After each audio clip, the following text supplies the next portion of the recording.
Are you a beginning photographer, not really sure where to go from where you're at? Or maybe you've just been thinking about getting into photography and you're not sure where to start? Or maybe you're like me. I'm an ex-film photographer looking to break into digital. If so, join me on my journey as I rediscover photography.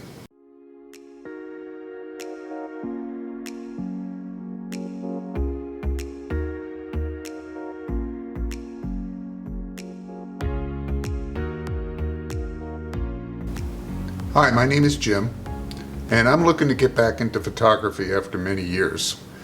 I was, in the 80s and 90s, heavy into photography when film was still king.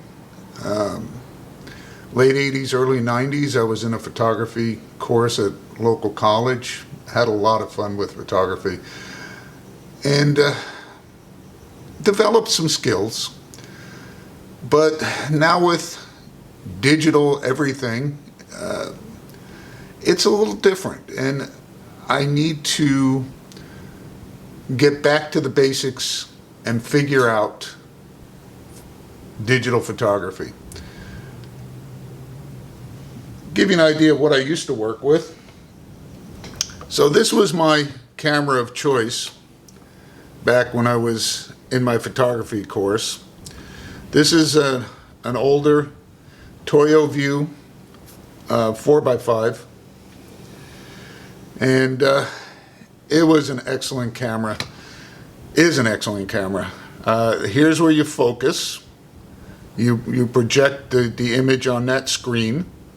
That's in the same focal plane as where the film winds up. Lens in the front. This is an older lens. This lens dates back to, I believe, the 40s. I have some that go back to the 19-teens. And then for focusing, it was the bellows in and out. And then for fine focus, this knob right here would move the film in and out slowly. This is what you put the film in. As you can see, it was quite a large piece of film. This whole thing slides out. Oh, got this one locked. That's where the film would go. And then you just slide it into the camera, like so. Take your picture. It was a lot of fun. As you can imagine, it was exceptional resolution. You can make poster size prints out of that image with no problem. Of course, that wasn't the only camera I used. Also had my medium format. This is a Kowa Super 66. It was quite a sought-after camera in its day. This camera was manufactured in the late 70s, if I remember correctly. Now, back when you were using film, you didn't have the luxury of changing ISO. So you had to come up with imaginative ways. With the 4x5, obviously, you would carry a number of different ISO films. With this camera, the back comes off. It's sealed so that you don't expose any film that might be left in it, and the photographer would carry around multiple backs with him with whatever he thought he might need that day. I worked mostly with black and white and mostly very slow ISOs, so I really didn't need to carry much with me. Then, of course, for everyday use, here's my old Nikon F1. This thing is a tank of a camera.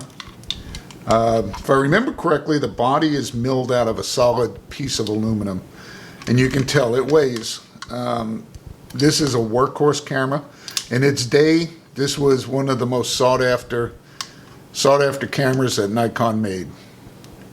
None of these cameras have batteries, meters, anything. It's all completely manual.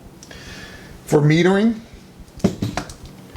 you would use something like this. This is a light meter, where you would measure either the incident light on the subject, which is the light that falls on the subject, or reflected light, which is the light that comes back to the camera. This particular light meter will do both. If you pull this off, it's a reflected light meter. With the little dome on there, it's an incident light meter. And it would measure the light, tell you a number of different exposures that would fit that light, so that you could choose how you wanted to expose it according to what you wanted to do with aperture or shutter speed or what have you.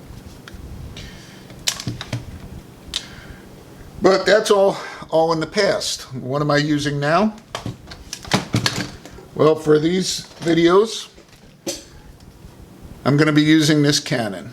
It's a EOS 1DS. When it was new, it was classified as a professional camera. It's the reason they would classify it as professional is one of the things is it's a full frame sensor, meaning that the sensor in this camera is the same size as a 35mm negative. That means you get a little bit better resolution, and for you aspiring astrophotographers, a larger sensor means larger pixels, which means that the pixel doesn't fill up as fast as the smaller sensors, so that if you're imaging something that's got very faint areas and somewhat bright areas, you can capture the very faint areas without overexposing the brighter areas. The other thing about that usually classifies one as a professional is all the controls that you would need on a day-to-day basis are right on controls on the camera. You don't need to go into the menu system. My Canon M50, which I'm filming with right now, is a great camera.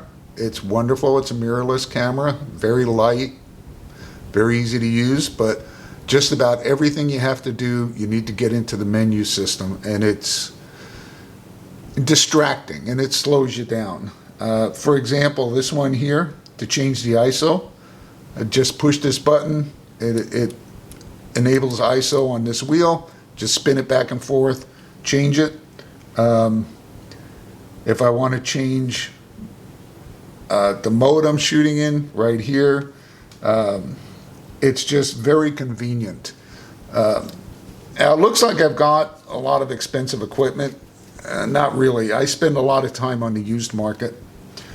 This camera, when it was new, and it is about 14 years old, so when it was new, it sold for about $7,500. I'm not the type to be spending $7,500 on a camera.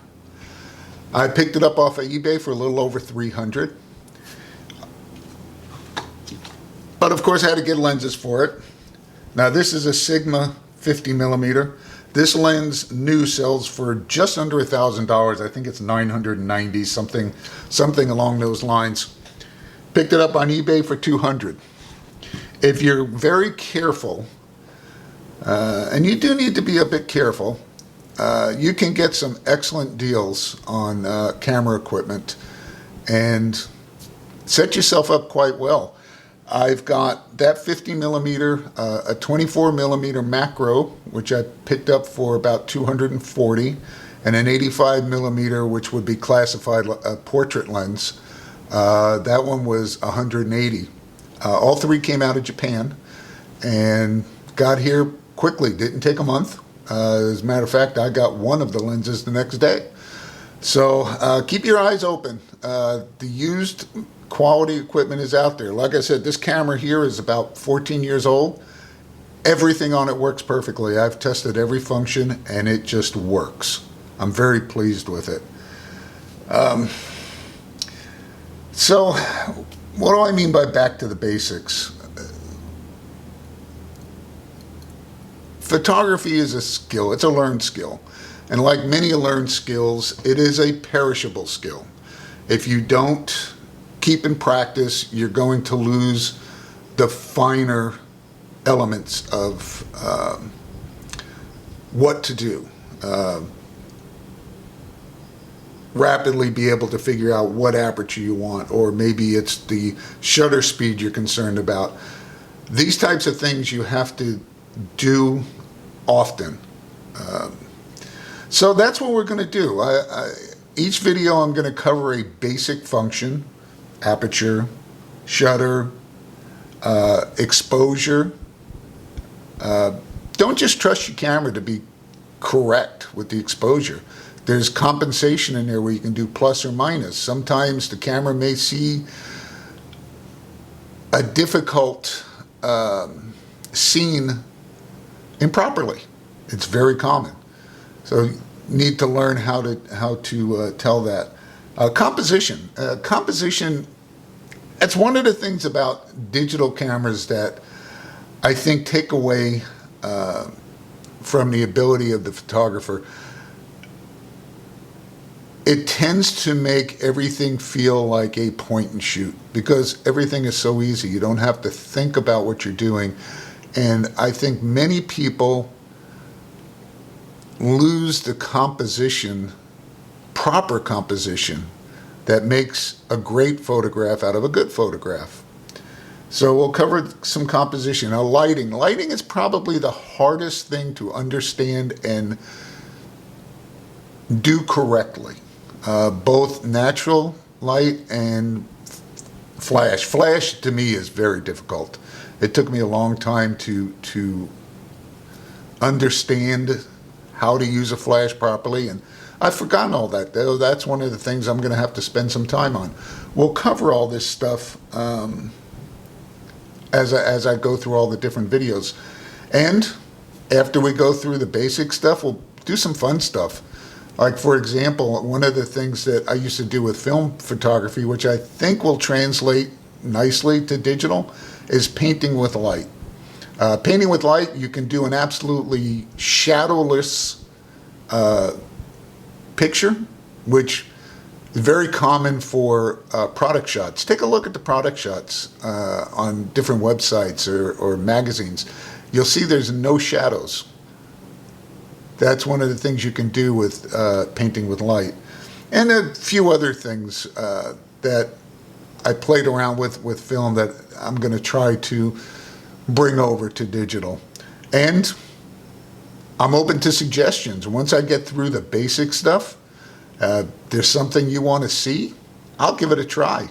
We'll see what we can come up with. A couple of things before I go. I first want to thank a couple of people that inspired me to get back into photography. One of them was Pi Jerza of SLR Lounge. I'll put a link to their website. And John Peltier has got a very interesting blog that covers a lot of topics of photography. I gotta thank them for getting me back into this.